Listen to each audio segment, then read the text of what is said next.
La noche del 20 de diciembre de 1968 era fría y quieta en los alrededores del lago Herman, en el condado de Solano, al norte de California.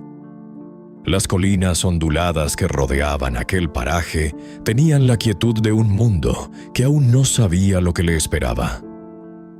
Dos jóvenes, David Faraday de 16 años y Betty Lou Jensen de 15, habían ido allí a lo que hacían los adolescentes de su tiempo: escapar del mundo de los adultos durante unas horas, compartir un espacio de silencio y complicidad bajo el cielo oscuro. Era la primera cita formal de ambos. David había recogido a Betty Lou a las 8 de la noche, prometiéndole a la madre de la chica que estarían de vuelta antes de las 10. Nadie imaginaba que esa promesa quedaría rota de la peor manera posible. El coche de David, un Rambler Station Wagon beige, estaba estacionado en la explanada de tierra junto al depósito de agua del lago. Las ventanas empañadas por el frío de diciembre contaban su propia historia. Y entonces llegó alguien más. Lo que ocurrió a continuación ocurrió en cuestión de segundos. David Faraday recibió un disparo en la cabeza cuando intentaba salir del automóvil. Betty Lou corrió. Corrió como solo se corre cuando el instinto sabe que la muerte viene detrás. Llegó a unos 30 metros del coche antes de que 5 balas la alcanzasen en la espalda. Cayó sobre el asfalto frío. Un automóvil que pasaba encontró los cuerpos minutos después. La policía llegó. Los paramédicos llegaron. Pero ya era demasiado tarde para David y para Betty Lou. California acababa de conocer al asesino que en los meses siguientes se llamaría a sí mismo, con una arrogancia que helaba la sangre, el Zodíaco. Lo primero que desconcertó a los investigadores fue la absoluta falta de sentido.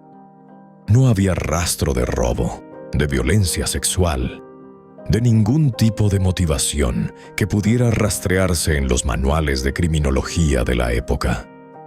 Los investigadores del condado de Solano miraron el escenario y encontraron lo que describieron como una ejecución limpia y fría. Limpia en cuanto a la ausencia de caos, de lucha, de cualquier señal de que las víctimas hubieran podido defenderse. El asesino había llegado, había actuado y se había marchado con una calma perturbadora. Los casquillos encontrados en el lugar correspondían a una pistola calibre .22. Nada más. Los meses que siguieron transcurrieron en silencio. La investigación avanzaba con la lentitud desesperante que caracterizaba a los casos sin pistas sólidas. Los detectives de Solano hicieron lo que podían. Interrogaron a conocidos de las víctimas. Buscaron posibles enemigos. Revisaron conexiones que no existían. El caso se fue enfriando como el invierno que lo había visto nacer. Hasta que llegó el verano. El 4 de julio de 1969, fecha en que Estados Unidos celebra su independencia con fuegos artificiales y barbacoas. Darlene Ferrin, de 22 años, y Michael Mayo, de 19, que estaban estacionados en el Blue Rock Springs Golf Course, a las afueras de Vallejo, en el mismo condado de Solano. Darlene trabajaba como camarera y era conocida por su carácter abierto y su risa fácil. Michael era un joven de barrio que la conocía de hace tiempo. Estaban en el aparcamiento del campo de golf hablando, con la radio puesta, cuando los faros de otro coche los iluminaron. El vehículo se detuvo brevemente a su lado y luego se marchó. Michael respiró. Quizás alguien buscando la dirección correcta. Pero el coche volvió. Y esta vez el conductor bajó. Sin mediar palabra, sin ningún tipo de confrontación verbal, sin dar tiempo a ninguna reacción, el hombre disparó a través de la ventanilla. Darlene recibió varios disparos y murió en el hospital horas después. Michael, a pesar de las heridas gravísimas en el cuello y la cara, sobrevivió. Cuando fue capaz de hablar, describió a un hombre de complexión media, pelo oscuro y corto, que no parecía furioso ni agitado, que disparaba con una frialdad que helaba más que el cañón de la pistola. Lo que nadie sabía en ese momento, mientras los médicos luchaban por la vida de Michael Mageau y los policías levantaban los casquillos del suelo, era que el asesino ya estaba en un teléfono público. A las 12:40 de la noche, una voz masculina llamó a la central de policía de Vallejo. La llamada fue breve, casi telegráfica, pronunciada con una serenidad que los oficiales que la escucharon recordarían durante años como lo más perturbador que habían oído jamás. La voz dijo que quería reportar un homicidio. Dio la dirección exacta. Y luego añadió algo que convirtió aquella llamada en el primer acto consciente de una campaña de terror calculado. Dijo que también había sido responsable del doble homicidio en el lago Herman Road.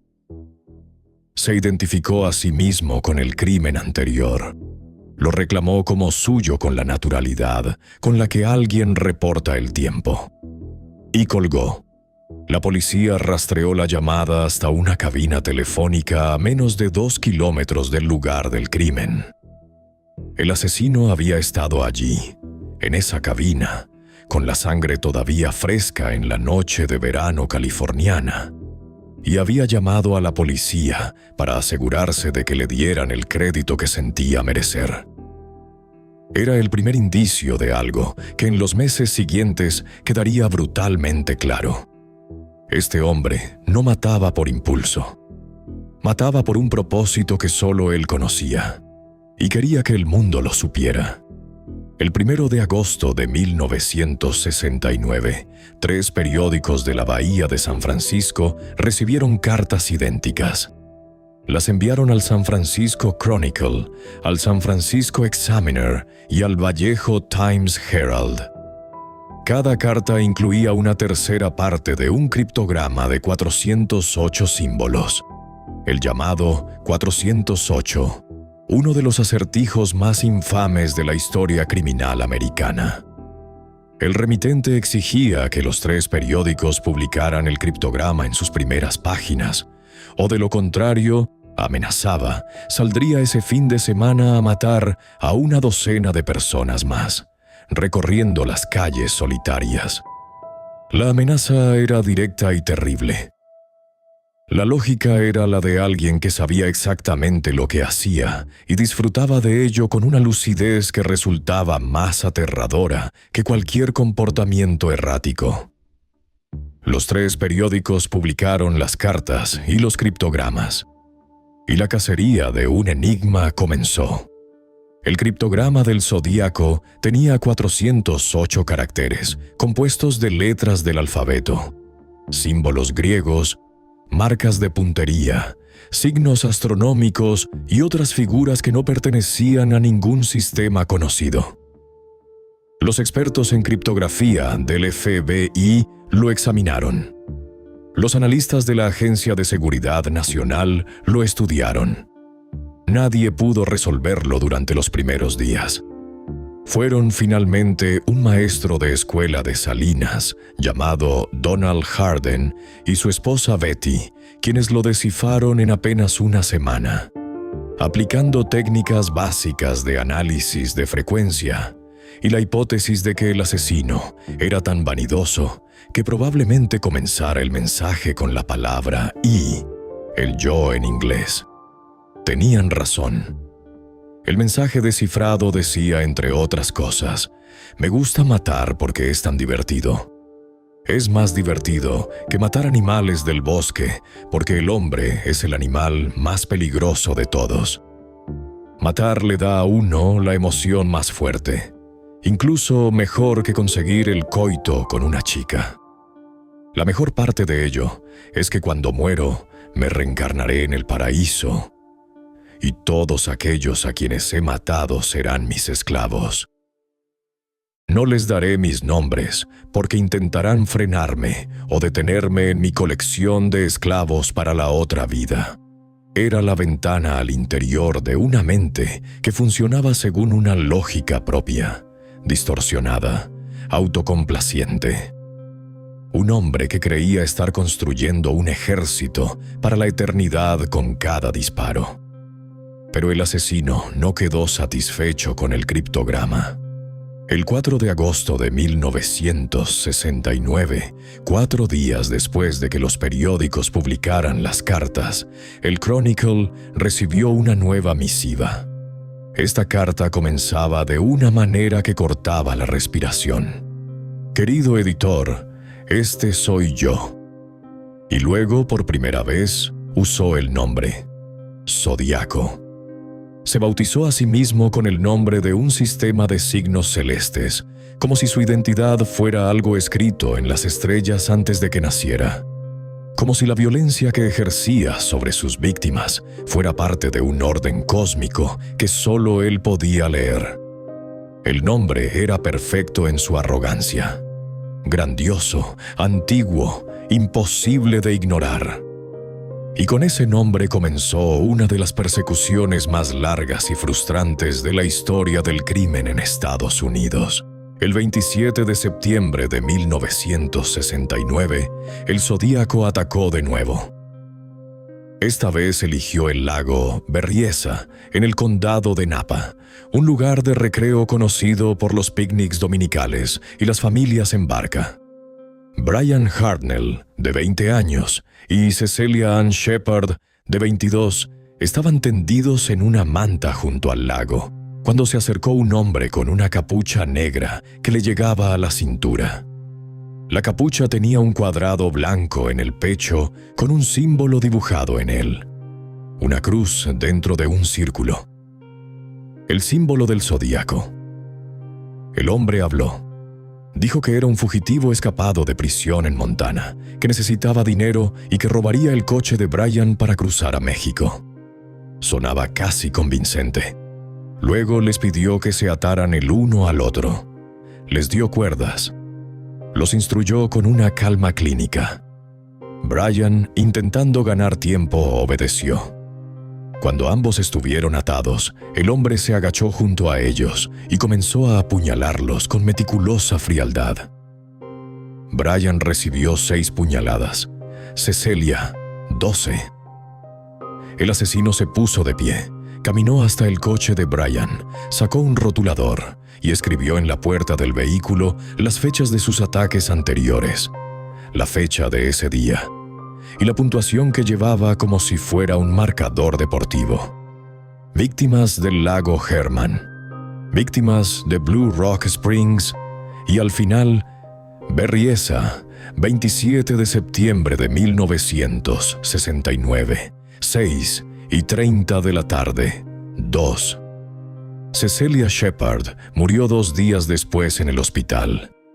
Brian Hartnell sobrevivió para contar una historia que los investigadores escucharon con la concentración desesperada de quienes saben que acaban de recibir el retrato más detallado del asesino hasta la fecha. Y sin embargo, con todo y eso, el hombre de la capucha seguía siendo nadie. 2 semanas después, el 11 de octubre de 1969, el taxista Paul Stine, de 29 años, recogió a un pasajero en la intersección de Mason y Geary, en el corazón de San Francisco. El pasajero pidió que lo llevara a la esquina de Washington y Maple, en el barrio de Presidio Heights. Stine no era el tipo de hombre que hacía preguntas innecesarias. Era un estudiante universitario que trabajaba en el taxi para pagar sus estudios. Un hombre con planes y futuro. Cuando llegaron a la esquina destino, en lugar de bajarse, el pasajero le disparó en la cabeza con una pistola calibre .38. Le quitó parte de su camisa ensangrentada como trofeo. Agarró su billetera. y salió caminando hacia el parque del presidio, fundiéndose con la noche de San Francisco como si fuera simplemente otro peatón que volvía a casa. 3 adolescentes que miraban desde una ventana cercana vieron al hombre caminar. Llamaron a la policía. La descripción que dieron fue la de un hombre blanco, de entre 30 y 35 años, corpulento, de pelo castaño rojizo y gafas de montura gruesa. La policía acordonó el área. Un oficial de patrulla, con la descripción en mente, vio a un hombre que coincidía con ella caminando por Jackson Street, a solo 1 o 2 manzanas del lugar del crimen. El oficial lo detuvo brevemente. Intercambiaron algunas palabras. El oficial, creyendo que podía ser un testigo más que el sospechoso, le dijo que siguiera su camino. Siguió su camino. Y el zodíaco desapareció en la historia, como si nunca hubiera existido en carne y hueso. Ese fue quizás el momento más devastador de toda la investigación. La noche en que el asesino más buscado de California estuvo a metros de ser capturado, habló con un policía y se alejó. La ironía tenía la textura de una pesadilla recurrente. El oficial, cuando se enteró de lo que había ocurrido, describió al hombre que había dejado marchar con una precisión que coincidía perfectamente con las descripciones previas. Pero ya era demasiado tarde. El zodíaco estaba a salvo en algún lugar de la ciudad, quizás en un apartamento cualquiera, quizás en una casa suburbana de clase media, con la camisa de Paul Stine todavía en sus manos. Las cartas continuaron llegando a los periódicos y a las autoridades con una regularidad que tenía algo de ritual. El zodíaco escribía como quien lleva un diario, como quien necesita ser leído para sentirse real. En sus cartas había amenazas, había instrucciones, había filosofía retorcida, había humor macabro. En una carta enviada poco después del asesinato de Stine, incluyó un trozo de la camisa ensangrentada del taxista como prueba de que él era quien decía ser.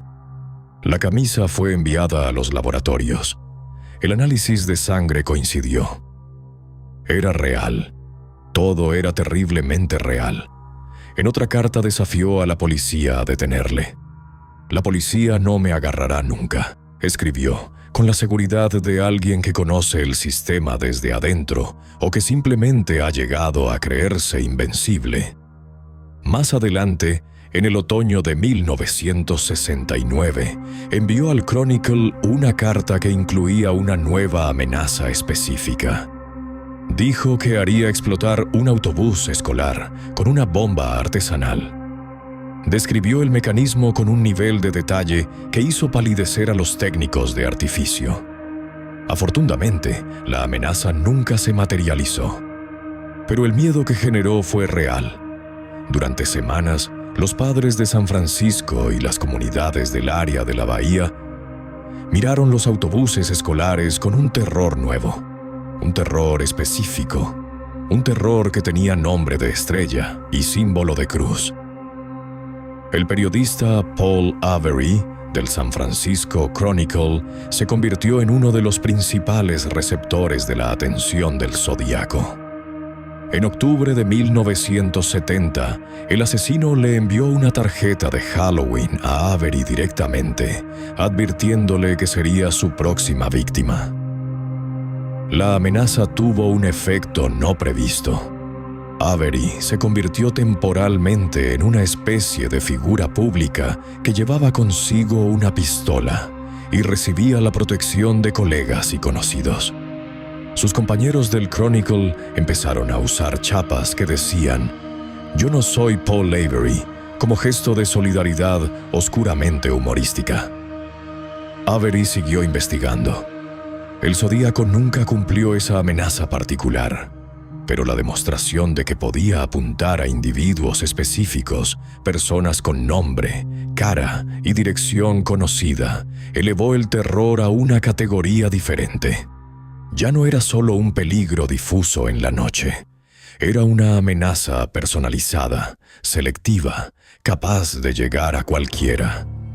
Los investigadores de múltiples jurisdicciones intentaban coordinar sus esfuerzos en una época sin bases de datos compartidas, sin comunicación fluida entre condados, sin el tipo de tecnología forense que hoy se considera elemental. El ADN como herramienta de identificación era ciencia ficción. Las huellas dactilares recuperadas en varios de los escenarios del crimen y en los sobres de las cartas resultaron parciales, inutilizables o imposibles de cotejar sin un sospechoso concreto con quien compararlas. El retrato robot, elaborado a partir de los testimonios de Michael Mageau y de los adolescentes de Presidio Heights, mostraba a un hombre de aspecto absolutamente ordinario. Blanco, de mediana edad, corpulento, pero no obeso, con gafas. Era, en la más perturbadora de las ironías, el retrato de nadie en particular. Era el retrato de cualquier hombre en cualquier calle de California. El caso generó un número extraordinario de sospechosos a lo largo de las décadas. El más prominente y el que más atención ha recibido en tiempos modernos fue Arthur Leigh Allen, un maestro de escuela con antecedentes de comportamiento perturbador, que fue señalado por el propio Robert Graysmith, un criptógrafo del Chronicle que se obsesionó con el caso y escribió el libro más famoso sobre el zodíaco.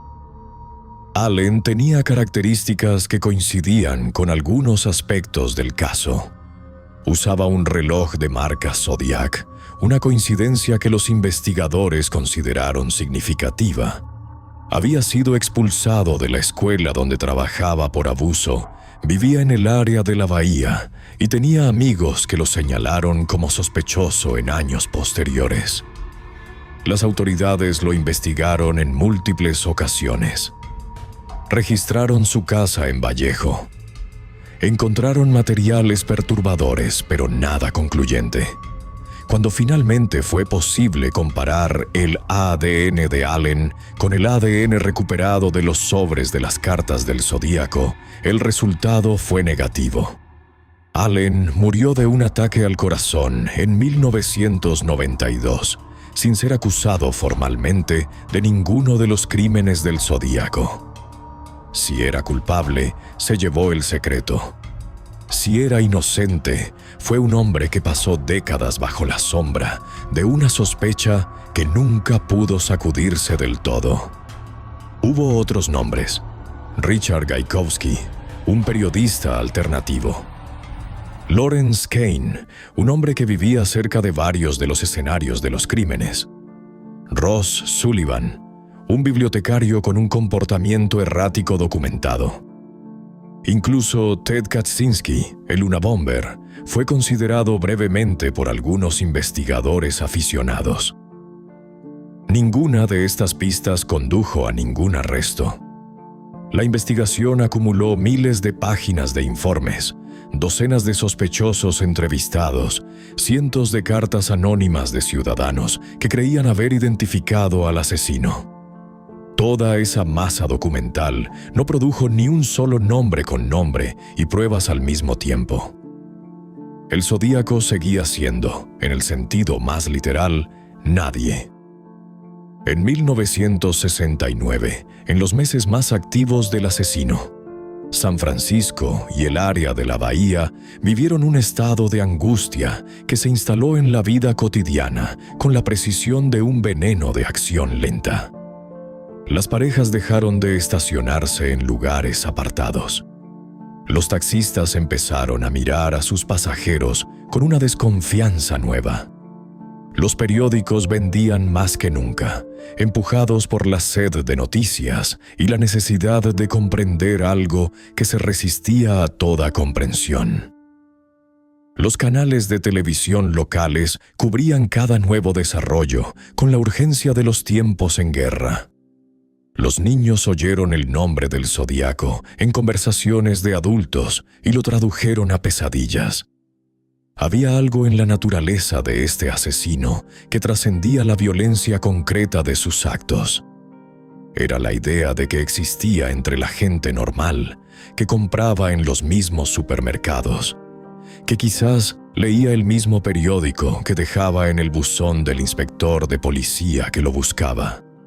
La banalidad de su posible normalidad resultaba más aterradora que cualquier monstruo de apariencia reconocible.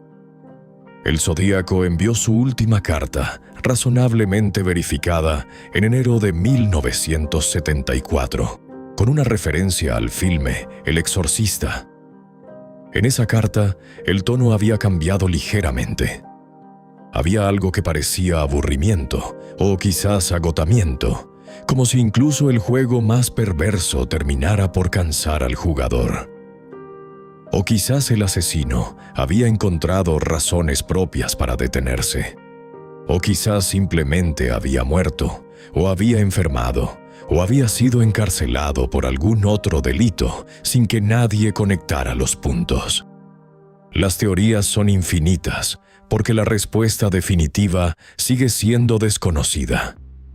Después de 1974, los investigadores recibieron cartas que afirmaban ser del Zodíaco, pero la mayoría fueron consideradas falsificaciones por grafólogos y analistas del lenguaje. El asesino real, si continuó comunicándose, lo hizo de manera que nadie pudo verificar. Si dejó de hacerlo, guardó silencio con la misma eficiencia con la que había actuado. En 2021, un equipo de aficionados al crimen que se autodenominaban el Case Breakers anunció públicamente que habían identificado al Zodíaco como Gary Francis Post, un pintor de casas ya fallecido. Su argumento incluía comparaciones faciales, cicatrices, y afirmaban haber encontrado anagramas con el nombre de Poste ocultos en las cartas del asesino. El FBI y el Departamento de Policía de San Francisco evaluaron la evidencia y la descartaron. No era suficiente. No era concluyente. No era nada que un tribunal pudiera convertir en verdad legal. La identidad del Zodíaco sigue siendo, en términos oficiales, desconocida. El caso permanece abierto en los archivos del Departamento de Policía de San Francisco, aunque con el paso de los años la posibilidad de que sea resuelto se ha ido reduciendo como la llama de una vela en una habitación sin aire. Lo que sí es posible hacer, con la distancia de más de medio siglo, es intentar comprender qué tipo de mente habitaba detrás de esas cartas y esas balas. Los perfiles psicológicos elaborados a lo largo de los años por expertos del FBI y criminólogos independientes convergen en varios puntos. Era casi con certeza un hombre blanco de clase media o trabajadora, probablemente entre los 20 y tantos y los 40 años en el período activo, con inteligencia superior a la media, pero con una historia de marginación social o fracasos relacionales significativos. La necesidad de reconocimiento que exhibía en sus cartas sugería una persona que sentía que el mundo le había negado el tipo de atención y respeto que consideraba merecer. Los asesinatos, en esta lectura, eran actos de afirmación existencial. Una manera de decir, existo, importo, soy alguien, en el lenguaje más brutal posible. Los esclavos prometidos en el más allá eran la proyección de una fantasía de poder de alguien que probablemente se sentía completamente impotente en su vida real. Hay algo en los crímenes del Zodíaco que pertenece también a su tiempo. 1968 y 1969 fueron años de una convulsión extraordinaria en Estados Unidos. El asesinato de Martin Luther King en abril del 68. El asesinato de Robert Kennedy en junio del mismo año. La Convención Demócrata de Chicago, con sus imágenes de policías golpeando manifestantes. El ascenso de la violencia política. la guerra de Vietnam que devolvía a los jóvenes americanos en bolsas de plástico. Era una nación que sangraba por múltiples heridas simultáneas, y en medio de ese sangrado colectivo, el Zodíaco era una herida diferente, personal, aleatoria, sin ideología ni causa. Mataba por placer puro y por el placer de que lo supieran. En un país acostumbrado a la violencia con propósito, político, racial, militar, la violencia sin propósito resultaba de alguna manera aún más perturbadora.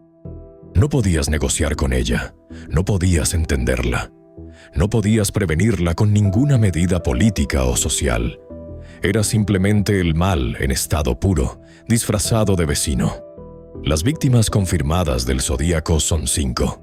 David Faraday, Betty Lou Jensen, Darlene Ferrin, Cecelia Ann Shepard y Paul Stein. Michael Mayo y Brian Harnell sobrevivieron. El Zodíaco en sus propias cartas afirmó haber matado a 37 personas, aunque los investigadores nunca pudieron vincularle de manera definitiva con más crímenes que los 5 mencionados. La diferencia entre los 5 confirmados y los 37 reclamados podría ser fanfarronería. Podría ser una estrategia de desinformación para multiplicar el miedo. O podría ser la verdad de una serie de crímenes que nunca fueron conectados porque ocurrieron en distintas jurisdicciones o porque las víctimas nunca fueron encontradas. California es un estado grande. Sus colinas, sus bosques, sus costas tienen espacio para muchos secretos. Nadie lo sabe con certeza. Y esa incertidumbre es, en sí misma, parte del legado del Zodíaco. No solo el miedo que causó, sino el hueco permanente que dejó en el conocimiento. La pregunta sin respuesta que siguió abierta décadas después de que dejara de escribir. Darlene Ferrin, la camarera de 22 años que murió en Blue Rock Springs el 4 de julio, había dicho a amigos en las semanas previas a su muerte que sentía que alguien la seguía, que un hombre que no conocía aparecía donde ella estaba, que la miraba de manera que la ponía nerviosa. Nadie la tomó del todo en serio en su momento. Tal vez el tipo de relato que se archiva en la categoría de imaginaciones hasta que la realidad lo convierte en profecía. Su hermana, Linda del Buono, habló con los investigadores durante años, convencida de que Darlene conocía a su asesino, de que quizás habían tenido algún tipo de encuentro previo que explica por qué el Zodíaco la eligió a ella y no a otra persona aquella noche de julio. Es una línea de investigación que nunca llegó a ningún lugar definitivo, pero que añade a la historia del Zodíaco una dimensión humana que a veces se pierde entre los criptogramas y los perfiles psicológicos. Detrás de cada nombre, en la lista de víctimas, había una vida específica. Una persona con miedos concretos y presentimientos que resultaron ser exactos. Un ser humano que merece ser recordado más allá del número que le corresponde en el recuento del asesino. Betty Lou Jensen tenía 15 años y estaba en su primera cita. David Faraday tenía 16 y había prometido volver a casa antes de las 10. Cecelia Shepard tenía 22 años y estudiaba en la Universidad de California. Paul Stein tenía 29 y pagaba sus estudios conduciendo un taxi. Son nombres reales, vidas reales, familias reales que se quebraron en las noches en que el Zodíaco eligió actuar. Hablar del caso sin hablar de ellos es hablar de la oscuridad, sin mencionar la luz que apagó.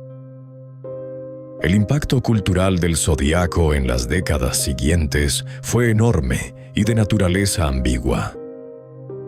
Por un lado, el caso impulsó reformas significativas en la manera en que las fuerzas del orden compartían información entre jurisdicciones, siendo uno de los factores que eventualmente llevaron a la creación de bases de datos criminales nacionales. Por otro lado, la figura del zodíaco se convirtió en un referente cultural de una especie de asesino casi mítico. El hombre que burló al sistema, que se comunicó con el mundo y nunca fue atrapado. Las películas, los libros, los documentales, los podcasts se han multiplicado durante décadas.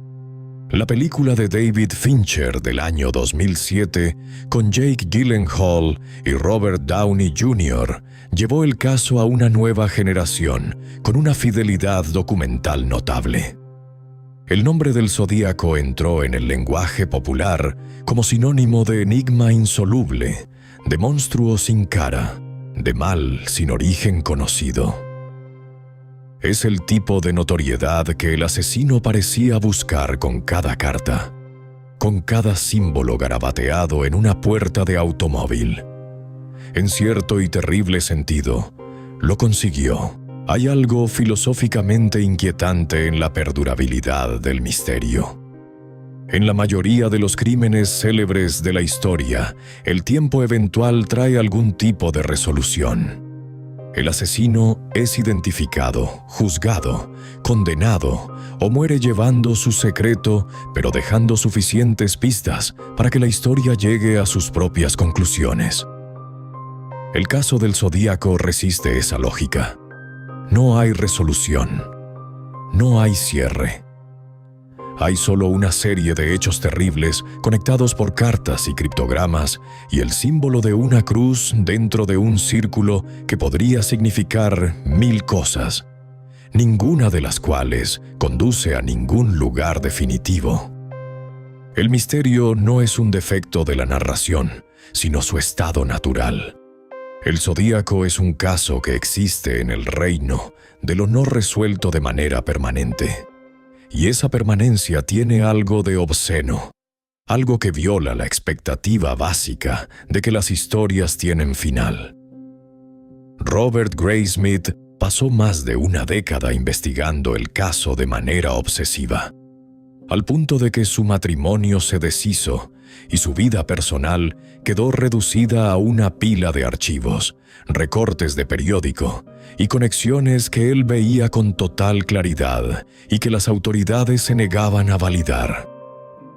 Su libro Zodiac, publicado en 1986, sigue siendo la referencia más completa sobre el caso, aunque su tesis central, que Arthur Leigh Allen era el asesino, permanece sin probarse. La historia de Graysmith es también la historia de lo que le hace a una persona quedar atrapada en el laberinto de un misterio sin salida.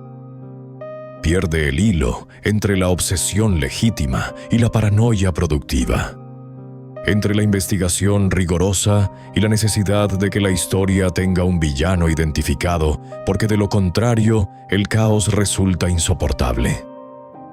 Graysmith necesitaba que Allen fuera culpable. Quizás tenía razón. Quizás proyectaba.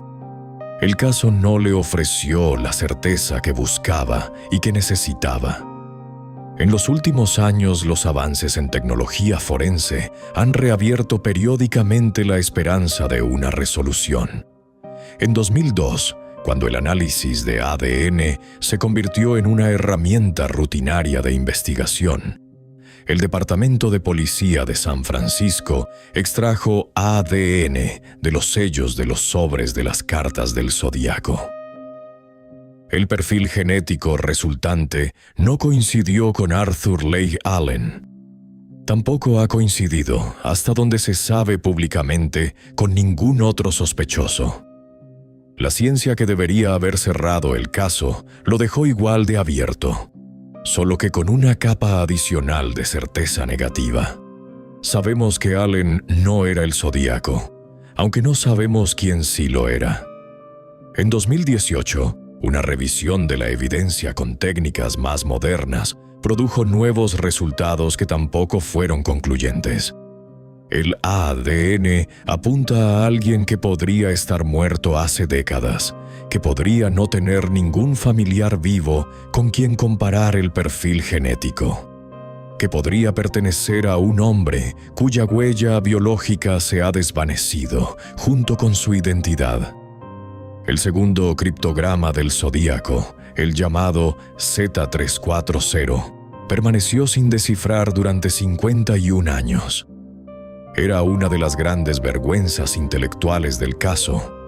Un mensaje enviado el 8 de noviembre de 1969 que los mejores criptógrafos del gobierno americano y decenas de aficionados brillantes habían intentado resolver sin éxito durante más de medio siglo.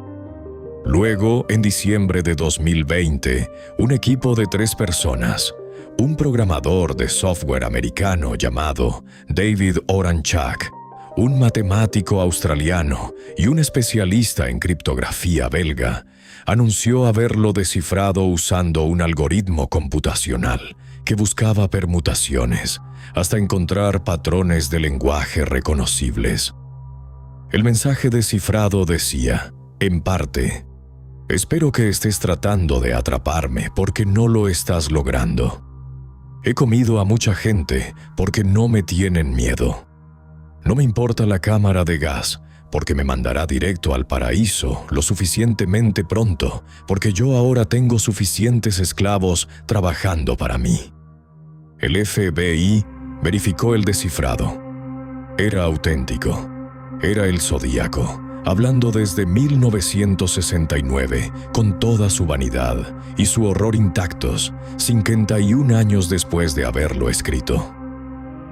Pero incluso ese descifrado no reveló ninguna pista que condujera a una identidad.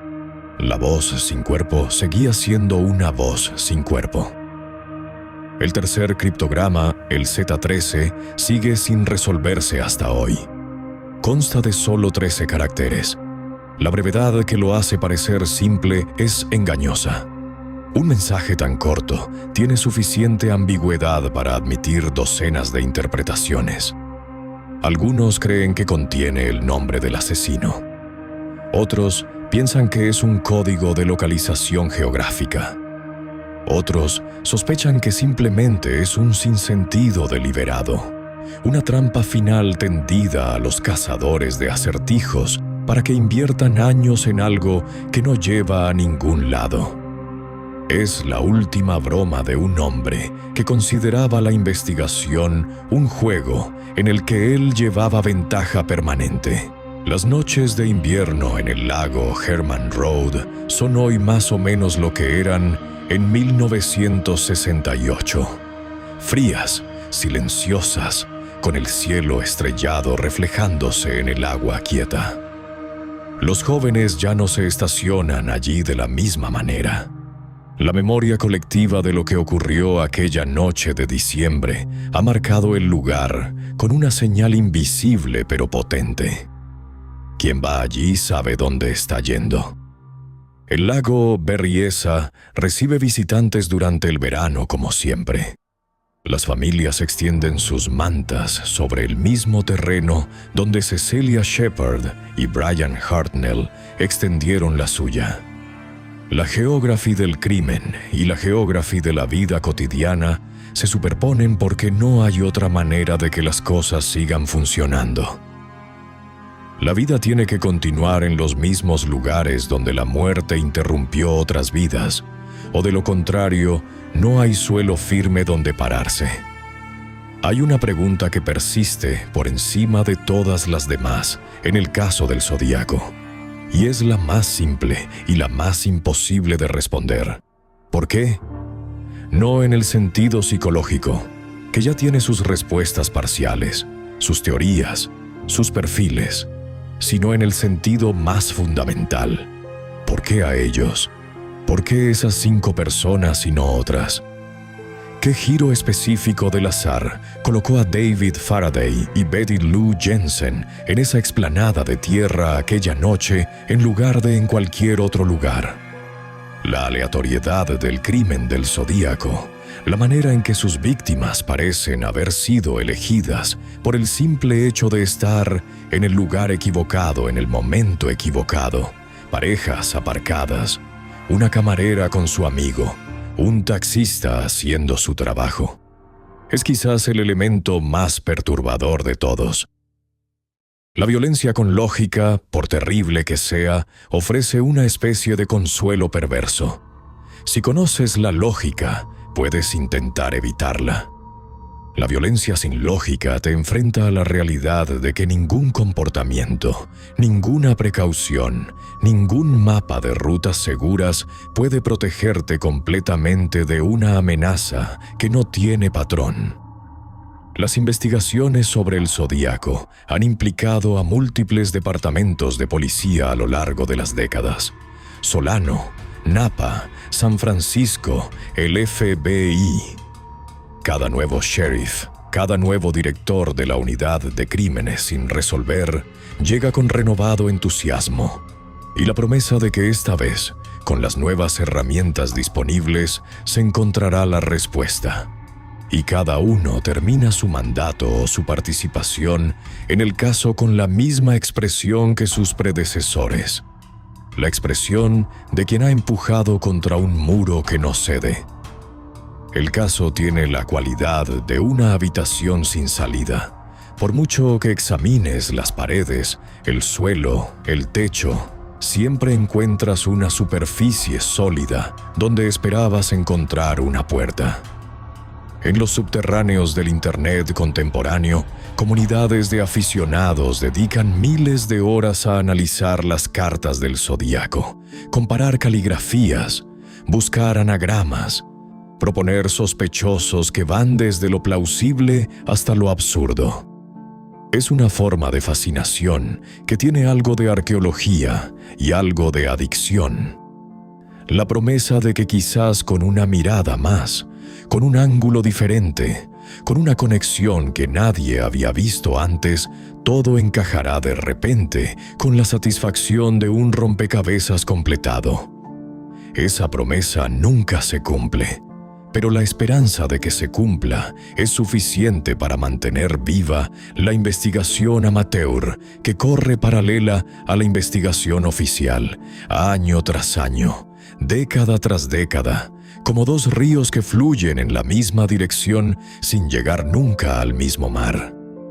Existe en la cultura popular una tendencia a romantizar a los asesinos en serie, a convertirlos en figuras casi sobrenaturales cuya inteligencia y audacia les da una especie de grandeza perversa. El Zodíaco ha sufrido esa romantización más que casi ningún otro. Es el arquetipo del asesino que juega con la policía, del criminal que deja pistas como migajas de pan en un bosque de símbolos, del hombre invisible que podría ser cualquiera. Es importante resistir esa romantización, aunque sea difícil. El Zodíaco era un hombre, no una leyenda, no un símbolo, no un enigma filosófico. Era un hombre que decidió terminar con la vida de otros seres humanos para satisfacer alguna necesidad oscura que solo él comprendía. Sus víctimas no son personajes en un acertijo, son personas muertas. Y sus familias, algunas de las cuales todavía viven, llevan el peso de esa pérdida sin el consuelo de saber, sin el cierre que ofrecería un nombre, un rostro, una sentencia.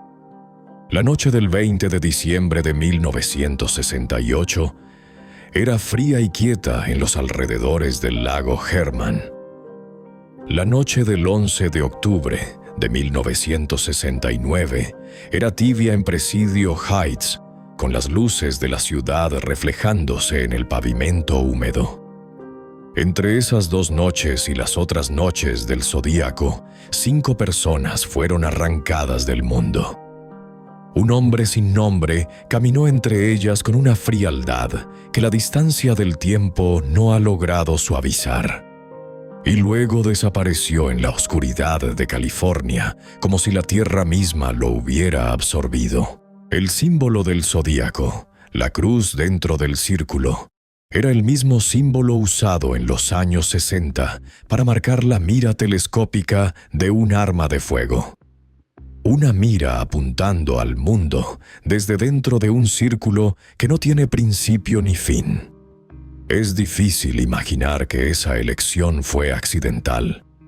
El hombre que eligió ese símbolo sabía exactamente lo que estaba diciendo, que el mundo entero estaba en la mira, que cualquiera podía ser la próxima víctima, que él era el ojo que miraba desde detrás de la cruz. Y en esa última imagen quizás esté la respuesta más completa a la pregunta de qué era el Zodíaco. No simplemente un asesino, sino alguien que necesitaba que el miedo que generaba fuera más grande que los crímenes individuales que cometió. Alguien para quien el terror colectivo era el objetivo real y las muertes eran solo el método. Hoy el caso sigue oficialmente abierto. En algún lugar de los archivos del Departamento de Policía de San Francisco hay una carpeta con ese nombre, Zodíaco. Dentro hay fotografías de escenas del crimen, transcripciones de cartas, análisis forenses, perfiles psicológicos, listas de sospechosos, notas de investigadores que ya son viejos o que ya murieron. Hay también, en algún servidor del FBI, un perfil de ADN que pertenece a un hombre cuyo nombre nadie conoce. Ese perfil espera, en el silencio digital de la base de datos, el momento en que alguien que comparte esa sangre cometa un delito, o done médula ósea, o simplemente se haga una prueba genética de genealogía por curiosidad. Ese momento podría llegar mañana, o podría no llegar nunca. El Zodíaco podría ser identificado de la misma manera accidental en que tantos crímenes del pasado han encontrado resolución en la era del ADN. O podría seguir siendo el hombre sin nombre que escribió cartas a los periódicos de San Francisco en 1969 y se marchó al silencio con la seguridad de que nadie lo alcanzaría. Por ahora, la cruz dentro del círculo sigue siendo el símbolo de lo que no se resuelve.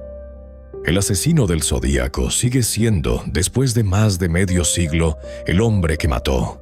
Escribió, amenazó, desafió y desapareció. Un nombre que todavía no tiene nombre. Una cara que todavía no tiene cara. Una historia que todavía no tiene final. Y mientras esa historia permanezca incompleta, mientras ese archivo siga abierto, mientras ese perfil de ADN espere en su base de datos, California seguirá siendo el lugar donde ocurrió algo que el tiempo no ha conseguido enterrar del todo. Algo que permanece vivo en el espacio inquietante entre lo que sabemos y lo que no podemos saber. Entre la cruz y el círculo que la rodea sin cerrarse nunca,